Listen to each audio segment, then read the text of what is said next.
feet in the air after clinching a bowl berth. Matt Collins looked a little shell-shocked, but what I want to know is, anyone ever wrestled that trophy from you? Welcome back to the Nation. I'm your host, John Devine, and seated next to me today is Hartnell College football coach Matt Collins. First of all, Matt, congratulations on grabbing a share of the conference title and a bowl bid. I know how hard you've worked to turn the Panthers' fortunes around.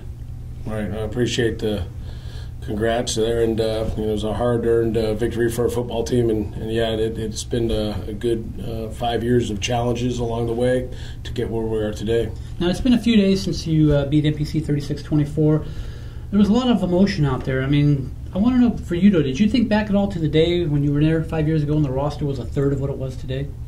Well, of course, and that was the whole objective when taking over the position at the school. And when I got hired on the first day, there was 12 kids that were returning to play for the Panthers, and I had about a month and a half to recruit. And at that time of the year, most kids have already decided where they were going to go. So, going into the situation, I kind of knew what to expect. I knew we were going to go through a period of time where we'd have to take some lumps before we made much progress. But I took the job on so that we'd be sitting here today and talking about a championship team.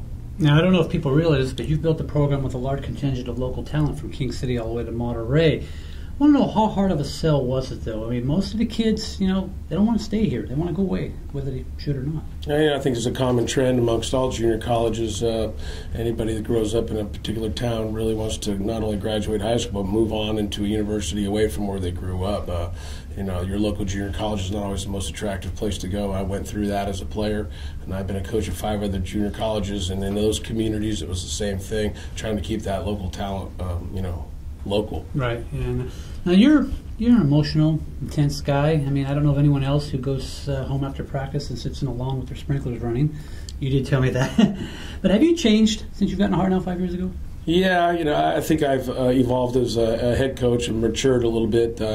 Not that, I took the job on when I was 37 years old, but being a head coach for the first time, I had expectations, coming from a program that had been a nationally renowned championship team at the time, at least a contender, and then working at Sacramento City College, a big junior college, in terms of things like that. And so, and of course, I came in with some set objectives and some ideas that I thought were going to be able to implement right away. And then I had to pull back the reins a little bit and realize the situation at hand in the campus I was at, at the time here at Hartnell, and know that it doesn't always go the way you plan on paper, and that along the way you need to make some adjustments. So, definitely an outgoing, aggressive guy.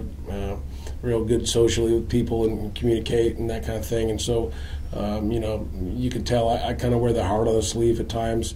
And if you watch me during the game, as much as I try to send a good message to people watching that we're about the right things, and we want to, have our guys represent our program and our college with class and dignity. A lot of times I'll get excited and maybe get on the officials a little bit here and there, and get on our players a little bit as well. But I look in the mirror. When I look in the mirror, I don't really see someone that's overly abusive with those things, because when compared to the coaches I grew up playing for, those kinds of things, they were tyrants. And I think I did a decent job at that. But I get some feedback from people over the last few years. I realized that some stuff I could do differently. So I've kind of evolved and grown and kind of calmed down a little bit with some stuff, and definitely worked a little bit harder at those things.